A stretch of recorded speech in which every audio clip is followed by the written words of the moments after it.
Welcome to the SBA. Come on, let us see. If the subject singular, the verb form must agree. But if the subject's plural, then you can't just let it be. The verb form becomes plural too, cause that's the policy. Subject-verb agreement, it's so easy to recall. Just listen, study, and take notes so you'll remember all. But if you get frustrated, then you know who you can call. Just stick with me and I'll make sure that all your grades won't fall.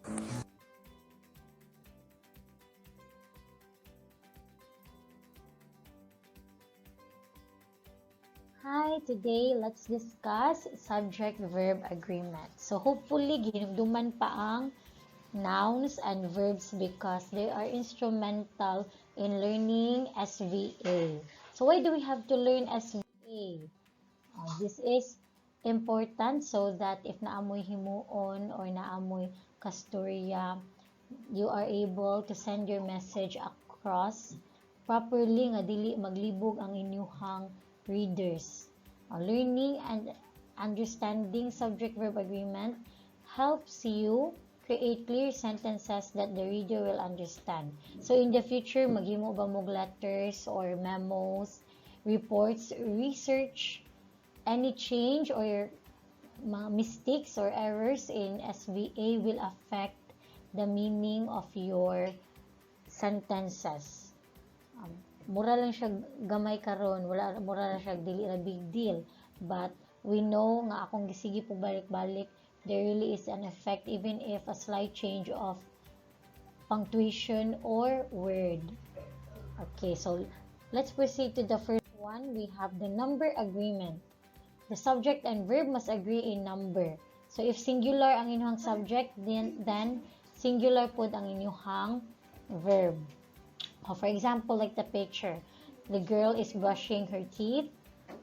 Okay, usara man siya, so singular na pod is.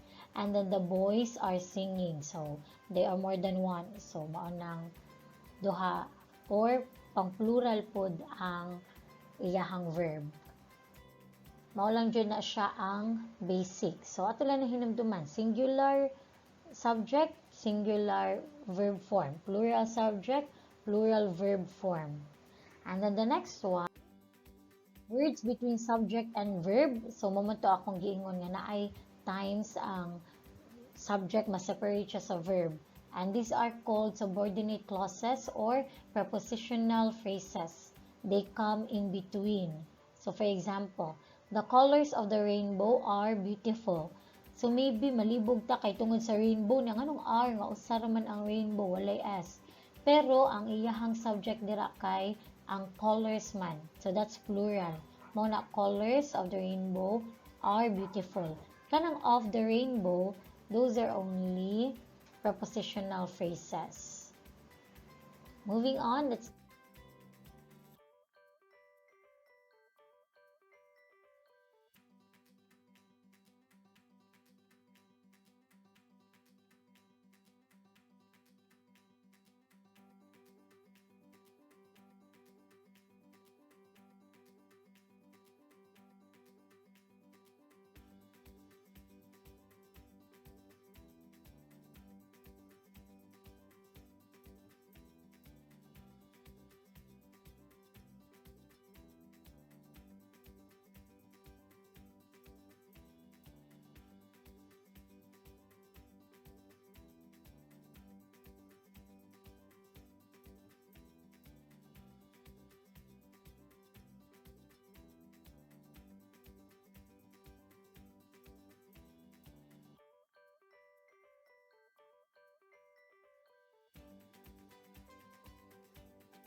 go to the third one.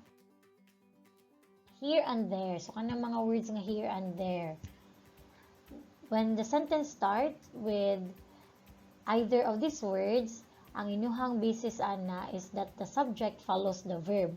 So, naanad man ta nga maguna ang verb, diba, sa sentence, pareha atong the girl is brushing her teeth. Pero, basta nagay here and there, ang inyuhang subject, makita ninyo after na sa verb. Murag sa direct object ba. So, this one here is your pie. So, the subject there is the word pie. And usara man siya. So, mao na ang gigamit na verb kay is. And then we have here another example. Here are the submissions of the students. So, the subject there is the word submissions. That's why the verb is in plural form, are. Okay, ato lang i-take note basta here and there. Number 4, pronouns. So, do we still remember the pronouns? Those are words that stand in for nouns. Para di lang tagasigig balik-balik sa nouns. So, may kag-indefinite pronouns, meaning dili ka kaingon dayon kung pila sila. So, and they typically take singular verbs. However, na mga exceptions sa rule. Pareha ng few, many, several, and both. Kay diretso na sila plural form. Nga naman, if maingon ka nga few, meaning, kaybaw naman jud ta nga more than one, pero gamay. Pero dili siya more than one, kaya one ra na, or I mean, more than one siya, kaya if one ra siya, one na diretso ang iingon. Pero few man, kanang many, di ka ba na nga daghan, so obvious sa kay na nga, more than one, mao nang diretso na sila plural form. This one, everybody wants to be understood. The indefinite pronoun there is everybody. And it takes the singular verb form. Then, if we talk about the third person singular sa pronouns, mo take na siya sa S or ES form of the verb. Pareha ani, he swims or she looks at him with endearing eyes. Muna sila. Singular po, dili lang third person, kay ang they, plural man na, dili man siya singular. The next one,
next one, we have the collective nouns. So, recall again what collective nouns are. Moto silang words nga names a group of nouns. So, we have team or staff. Some examples. Pwede sila singular or plural depending upon the rest of the sentence. So, typically, singular form na ilang gitake. And the collective noun is treated as a cohesive single unit. Mo na itong giingon nga, example, employees, daghan. Pero pagkahimong gi-collect sila tanan, gihimo siyang company, so nahimo siyang single unit instead nga daghan nga mga nouns. So we have an example here. The assembly is conducting a meeting. So gausa man pag-conduct sa meeting mo na is. And then a pack of hounds is growling. O galig muratag malibo kay lanay hounds with s. So that's plural. Pero ang ato amang subject is ang pack man. Meaning ang sila jud tanan. Giusa na sila. So that's why ang gigamit niya is ang singular verb form. Okay, next one, we have the subjects which are connected by conjunctions. Ang conjunctions na pod. So, moro jud ni siya class, you have to take note that kailangan inyuhan na jud nang mahinumduman ang mga basic parts of speech. Katong 9 kabuok. Kay from here on until sa inyong mga future nga courses or other activities, gamiton dyan na ninyo ang parts of speech. Di na ninyo siya ma-let go class. So, may nang karon palang daan, ato nang gi-master sila. Starting atong nouns, and then verbs, and then so on and so forth. And then, ato na punta sa paggamit sa subject and verb, nga dapat magka-agree silang duha. Okay. This one, conjunction. So, mo to ang nag-connect sa mga words. Kaning or, apil man ni siya sa fanboy. So, kay bauta nga, kung ano siya, coordinating conjunctions. Napod ni nor, and then we have neither nor, either or, not only, but also. Sa man to ni sila nga conjunctions, look back. Remember the 3 types of conjunctions. So, we have an example here, and siya, not only the students, but also the teachers are going. So, if naa na gani conjunction sa sentence, inyong tanawon, labi na kaning not only but also, ang inyong tanawon dira is that the subjects, if puro sila plural, then plural na po ang inyong verb. If puro po sila singular, then your verb is also in singular form. Pero, if ang usa singular and ang usa plural, you will have to see the subject that is nearest to the verb, mauna na ang inyong basehan kung unsa ang iyahang verb form.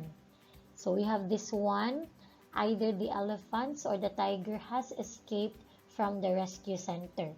So the 2 subjects there, we have elephants, plural, and then tiger, singular. Pero ang tiger man ang mas duol sa verb nga has, escape. Has atong kung ano lang kay past tense man ang escape.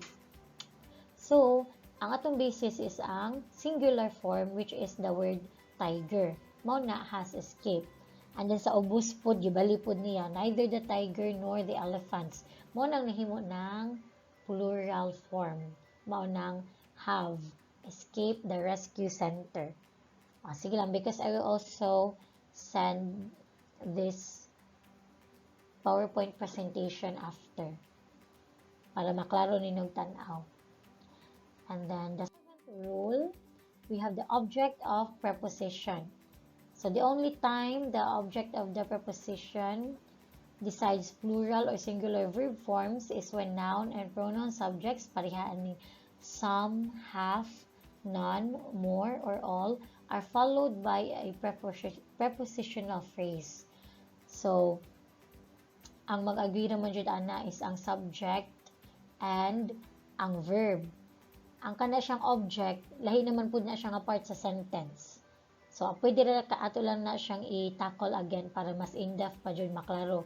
Kay, mao man na siyang katong STVDO, if ino pang gihinumduman ang transitive o intransitive verb nga atong topic.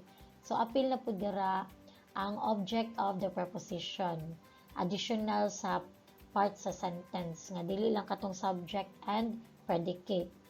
So, balik ta. Mayong gani kag object of the preposition, ilapod ka kung unsa imong gamiton nga verb form kung ang prepositional phrase niya nag-indicate pod singular ba or plural. For example, kani, all of the escabeche is gone. Okay, ang escabeche, singular man, muna, is ang verb form. Pero, diri sa ubos, all of the escabeches are gone. Na plural na ang iyang prepositional phrase. Maunang nahimo na pong plural ang iyang verb.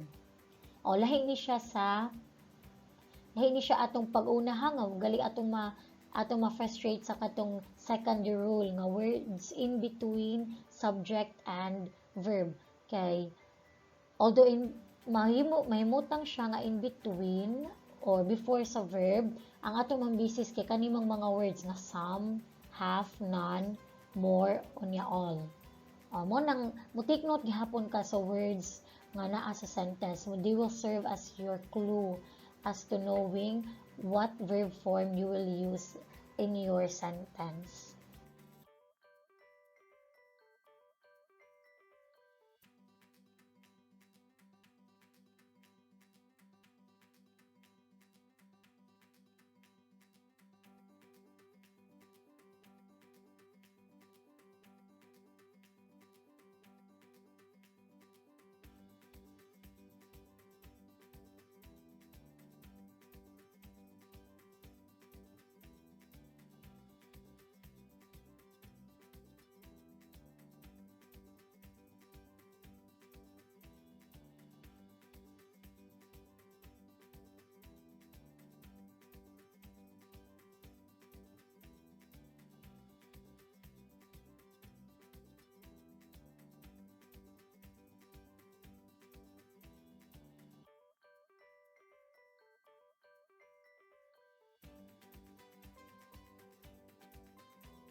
Okay, next one, when you have two nouns or subjects. So if you have two nouns or subjects, parehanin sa ubos, humba and lechon is my son's favorite food. So magting tangala, duha man kabuok, dapat kuan unta, plural unta nga verb form, are unta, pero nag-express naman sila same idea. So they are followed by a singular verb. Kanipong chicken and waffles is a delicious meal combination. Ang iyahamang, let's say, tumong niya sa iyang sentence is that iyarang gi-explain nga kanang duha, kung kuyugon sila, lami kay sila nga pagkaon. So, mao nang, it is considered a singular verb form. You can also take note of this one, kana na example, if may ngonta nga, Taylor Swift, the famous singer and songwriter went to the Philippines or goes to concerts, has concerts every year. So although naigi duha ka buok giingon katong singer and songwriter, usara man ang ilahang sense, they are pertaining to one person. So mao nang mahimutang singular gihapon. And the next one, we have subject after verb in questions. So, we also sometimes mistake, especially if ang ato ang sentence kay kuan siya interrogative sentences. So, parihaan ni, where is the file? The subject there is after the verb because it's a interrogative sentence. Mao nang singular siya, where is the file? And then, sa ubos, who are the participants of the pageant? So, asa man dira, galing malibog ta ang subject dira kay ang participants. Maunang, the sentence has a plural verb form nga are.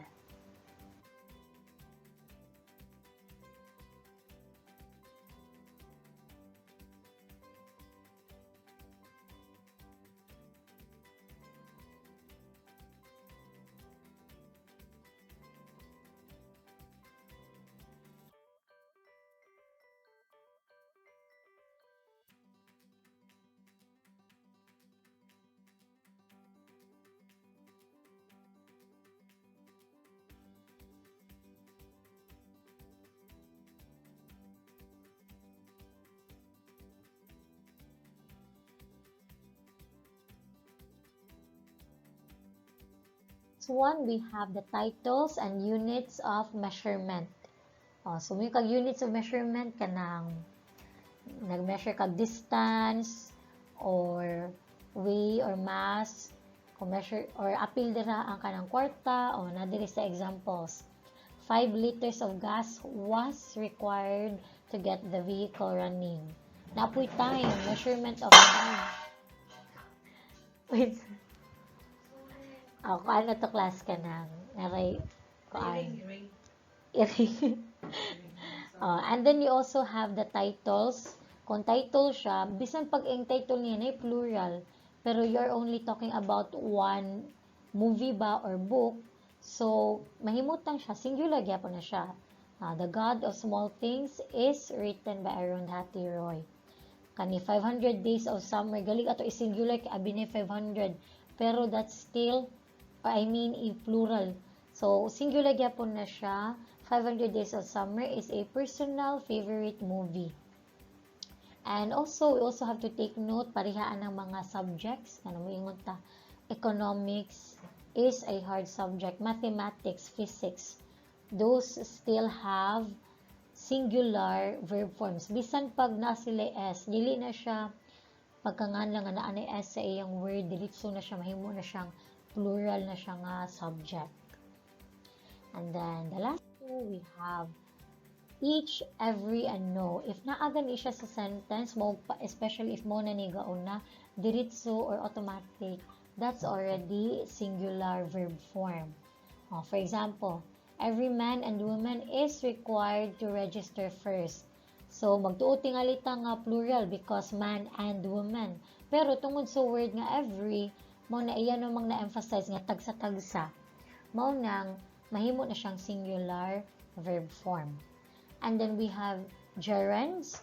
So, na-take up pa ni nato. Katong niingon ko nga, sometimes, ang kanang na ing, dili na siya pasabot na verb na siya class. Para atong singing is my hobby.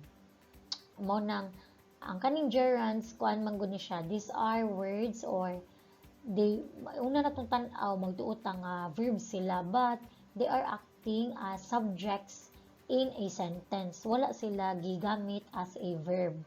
Pareha atong singing is my hobby.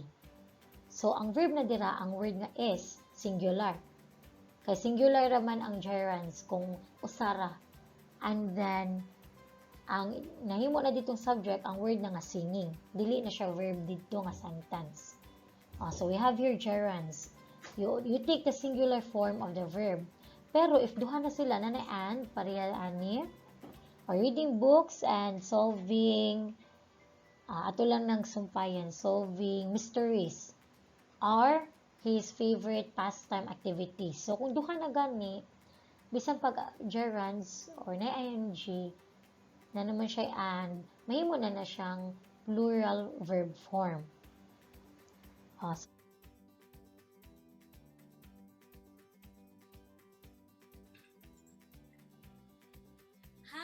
Good evening! Live selling na sa ta guys, breaks ato sa study. Grabe ang discussion. Subject-Verb Agreement. I have to disagree. Mag-relax sa taoy kay. Hapit na ba Pasko? Tingbugnaw na, tingtugnaw na, wala ba yung mugakos na to. So I have here mga sweaters. Branded ni guys, but affordable sweaters because live selling is my livelihood.